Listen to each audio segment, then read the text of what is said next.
Men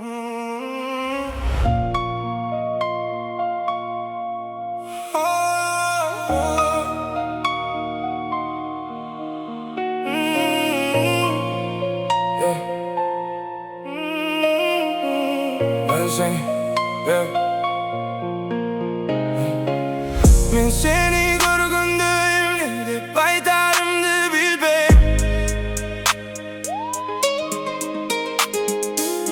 Başta o üçün bir neçe söz tabalbay. Cana geç gizin, cana geç gizin. Çaktımda uygusuz karanlık gün baylana. Cana geç gizin, geçinde, geçinde. Uygusuz karanlık gün baylanar. Cana dağı bir yolu bozdun. Men ağa calgız işinem. Sen bilesin bozdun. İçimdeki bardık sırlarım. Bir ok senden ağaçlardan beri albaysın. Karanlık uçuncalık gene. Men üçün eşleri sevme.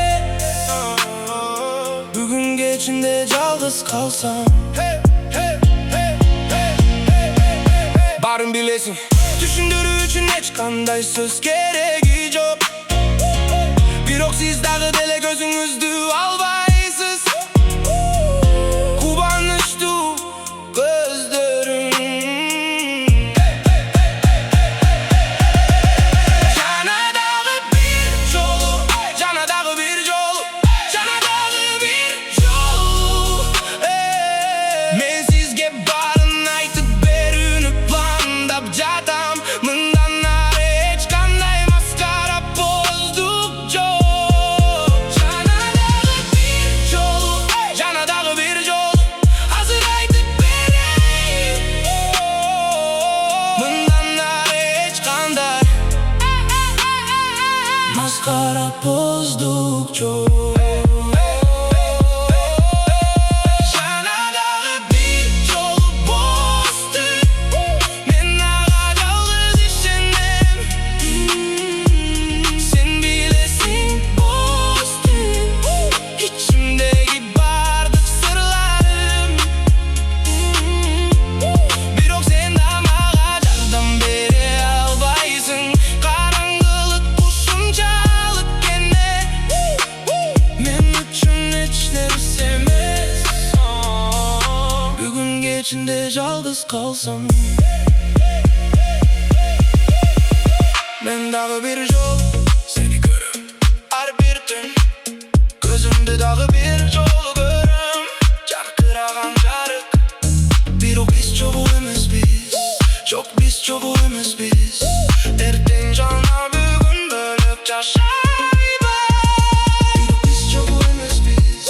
Çok biz çok uyumuz biz. Erten cana bugün bölüp yaşayba.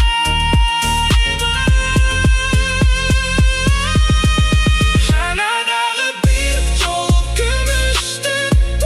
Men ağa calgız işine. Sen bilesin bozdun. İçimdeki bardık sırlarım. Bir ok senden ağaçlardan beri albaysın. Karanlık uçuncalık gene. Men üçün eşler sevmez. Bugün geçinde yalnız kalsam.